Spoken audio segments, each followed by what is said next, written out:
좋은 건 이제 가족분이 해주는 게 제일 좋아요. 결혼한 사람이면은 부부끼리 해주든가 어머니, 아버지 내가 지금 파할 테니까 한번 냄새 나는지 솔직하게 얘기해 주세요. 이렇게 얘기하는 게 좋은데 그게 어려운 경우 있잖아요. 본인이 이제 갑자기 직장에서 프레젠테이션 하려는데 냄새가 날 것 같고 막 그럴 때는 매콤한 객관적이라고 하면은 마스크 1시간 정도 쓰고 나서 이렇게 한번 직접 맡아보면은 여기서 냄새가 나는구나 아니구나 내 냄새가 이렇게 심했나 이렇게 생각하면은 비교적 정확하게 객관성 있는 그 답변을 할 수 있습니다.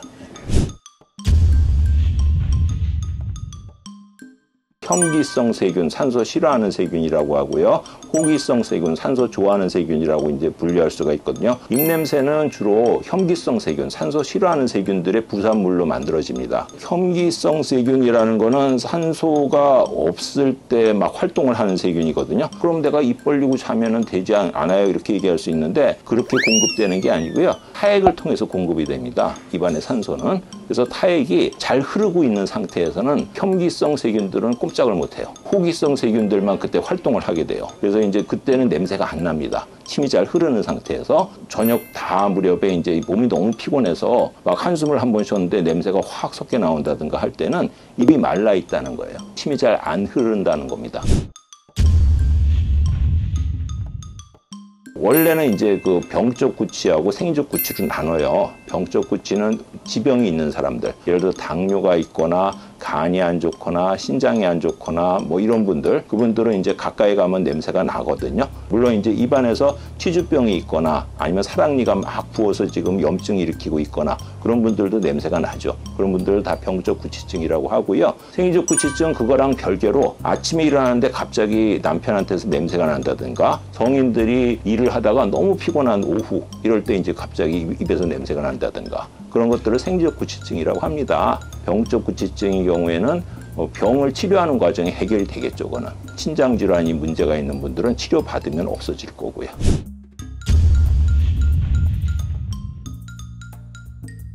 근거는 있어요. 이게 왜 그러냐면은 요거트라는 건 유산균이잖아요. 아까 말씀드린 혐기성 세균하고 호기성 세균 나눌 때 유산균은 대표적인 아마 호기성 세균일 겁니다. 그래서 유산균을 먹었다고 해서 입에서 냄새가 나진 않아요. 절대로. 영토 싸움이라고 보면 돼요. 삼국지의 그 땅 따먹기처럼 영토 싸움이 되는데 혐기성 세균이 차지하고 있던 영토를 그 호기성 세균이 왕창 들어가 버리면은 땅을 뺏기겠죠, 얘네들이. 그런 요거트 종류가 이제 섭취를 하게 되면 그 순간만은 입안에 있는 순간만은 그 세균들이 상대적으로 뒤로 밀릴 것이다라고 생각하면 됩니다. 요거트가 효과가 있을 수 있다라고 생각하고요. 단지 이제 영구적인 효과는 아니죠. 일시적인 효과죠.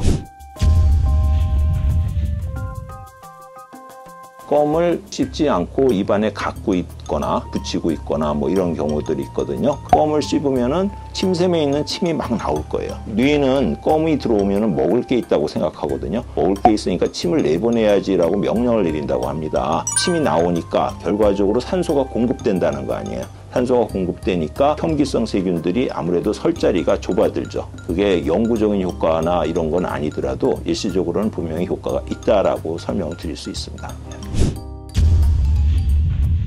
식욕 억제제 역할을 많이 하잖아요. 다이어트 제제가. 식욕을 억제하니까 중추를 자극해서 침이 안 나가게끔 내보내지 않게끔 해갖고 식욕을 억제시키는 효과를 같이 얻나 봐요. 그게 그러다 보니까 침이 안 나오니까 입이 마르게 되고 마르게 되니까 산소가 공급이 덜 될 거고요. 그러면 혐기성 세균이 막 이렇게 발달을 하겠죠. 얘네들이. 그래서 땅을 넓히겠죠. 자기네 영역을. 그래서 이제 냄새가 날 수 있고요. 물을 제 시간에 제가 이제 보통 환자분들한테는 한 6번, 하루 6번은 강제로 물을 드시게 해요. 식사를 3번 하니까 식사 후에 꼭 물 한 잔씩 이렇게 각을 해서 드시라고 그러고 공복 시간에 이제 입이 마를 때 있거든요. 그때 이제 물 드시라고 하고 환자마다 다 원인이 다르기 때문에 개별 교육을 시켜야 되는 거죠.